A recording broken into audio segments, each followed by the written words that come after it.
আজকে দেখেন 5ই আগস্টের পরে 2-3 দিনে যারা লুট করছে, তরাস করছে, দখল করছে, চাঁদাবাজি শুরু করছে, এরা যদি দ্বিতীয়বার ক্ষমতায় আসে তাহলে আমরা কিভাবে বুঝতে পারেন যে দেশ চাঁদামুক্ত হবে?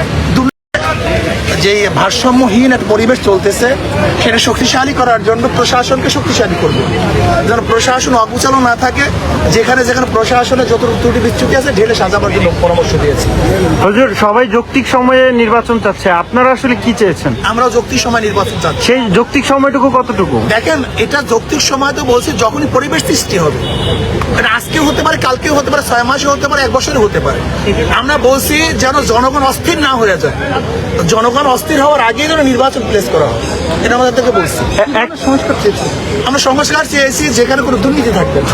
দুর্নীতি মুক্ত প্রশাসন যখনই করতে পারবে, মানুষ তাদের ভোটাধিকার প্রয়োগ করতে পারবে, মানুষ নির্বিঘ্নে ভোট কেন্দ্রে যেতে পারবে, ভোট দিতে পারবে, এরকম পরিবেশ যখনই সৃষ্টি হবে তখনই নির্বাচন ব্যবস্থা করে এবং পিয়ার সিস্টেমে সংখ্যানুপাতিক হারে নির্বাচনের ব্যবস্থা করার জন্য আমরা প্রধান উপদেষ্টার কাছে দাবি জানিয়েছি। অর্থনৈতিক সংস্কারের জন্য আপনারা কোনো প্রস্তাব দিয়েছেন? হ্যাঁ, আমরা বলেছি অর্থনৈতিক সংস্কারের জন্য বলেছি যে সিলেটে পরিবেশের নামে যেখানে পাথর উৎপাদন করতে আমাদেরকে বাধা দেয়, এটা আসলে ভারতের চক্রান্ত।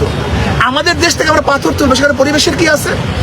অথচ ভারত থেকে পাথর আমদানি করার জন্য একটা পরিবেশের দোহাই দিয়ে আমাদের এলাকা থেকে পাথর উত্তোলন করা বন্ধ করে দিয়েছে।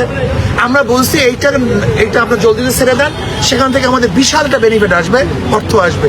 এরপরে বলেছি বিদেশে রেমিটেন্স আনার জন্য আমাদের যারা প্রবাসী বন্ধুরা আছে, রেমিটেন্স জমদাররা আছে, তাদেরকে উৎসাহিত করতে হবে কিভাবে তারা রেমিটেন্স আমাদের কাছে পাঠাতে পারে।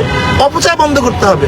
আমাদের দেশে সব জায়গায় অপচয় দেখা যায়। সরকারি এক মেহমানখানায়, এক বাংলুরে হাজার হাজার কোটি কোটি টাকা বরাদ্দ, অপচয় কমাতে হবে।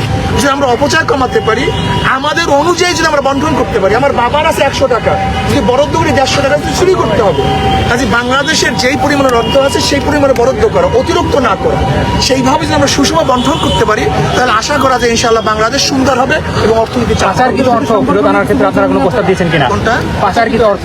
হ্যাঁ, সেটা তো আমাদের প্রত্যেক প্রস্তাবে ছিল যে পাচারকৃত অর্থ কিভাবে দেশে ফিরিয়ে আনা যায় সে ব্যবস্থা অবশ্যই গ্রহণ করতে হবে। আন্তর্জাতিক সবার সাথে সমন্বয় করে পাচারকৃত অর্থ এবং যেই অর্থবাজরা পাচার করছে যদি সেখান থেকে আনতে না পারে তাহলে দেশের তাদের যে সম্পত্তি আছে তা বাজেয়াপ্ত করে সরকার ফান্ডে জমা দিতে হবে।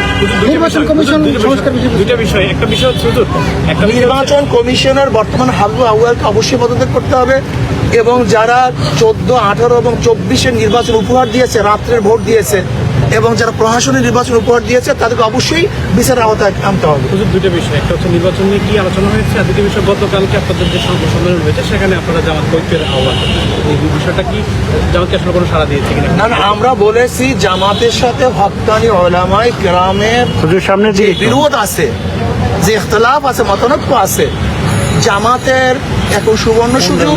যদি সেই মতানৈক্যগুলি মিটিয়ে দেয় তাহলে জামাতের সাথে ঐক্য হওয়াটা খুব সহজ হয়ে যায়। আর যতক্ষণ পর্যন্ত হক্কানি উলামায়ে কেরামের সাথে মতানৈক্য না মিটাবে ততদিন পর্যন্ত জামাতের সাথে ঐক্য হওয়াটা অনেক দূরত্ব পয়দা হবে, কাছাকাছি কঠিন হয়ে যাবে। জামাত ইতিমধ্যে কওমি ঘরানা আলেমদের সাথে বৈঠক করেছে, সেক্ষেত্রে আপনারা কি বলতে চান? না, আপনি যেটা বলছেন আসলে কওমি ঘরানা উলামায়ে কেরামের সাথে না, কিছু ব্যক্তির সাথে, তাও বৈঠকের উদ্দেশ্যে নয়, কোন এক ভিন্ন দাওয়াতে তারা গিয়েছিলেন, সেখানে এই বিষয়ে আলোচনা করেছে। শেষ প্রশ্ন, অনেকে বলছে যে 2বারের বেশি প্রধানমন্ত্রী হওয়া যাবে না, এই প্রস্তাব রেখেছেন, আপনারা এটাকে কিভাবে দেখেন? দেখেন, আমি মনে করি একবারের প্রধানমন্ত্রীও যদি এই শেখ হাসিনা মার্কা হয় তাহলে একবারও আমরা সেই প্রধানমন্ত্রীকে চাই না।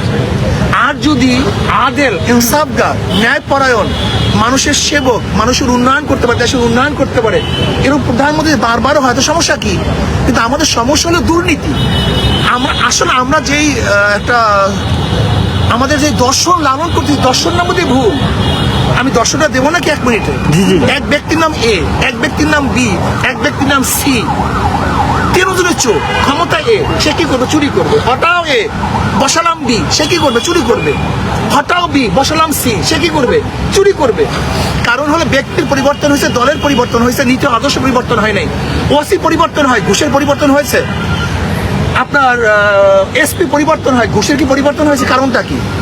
চেয়ারের পরিবর্তন হয়, লেকিন আদর্শ পরিবর্তন হয় না। মুক্ত হবে। এটাই আমি শুনতে পাচ্ছি যে ইসলামী আন্দোলন বাংলাদেশ, হেফাজতে ইসলাম এবং জামাত ইসলাম মিলে একটা ইসলামিক জোট হতে যাচ্ছে। এবং আসলে আপনারা কি এই প্রশ্নের জবাব আমি দিয়েছি। একটু details বলতে পারবেন? ছিলাম যে একই ব্যক্তি বা একই দল যদি বারবার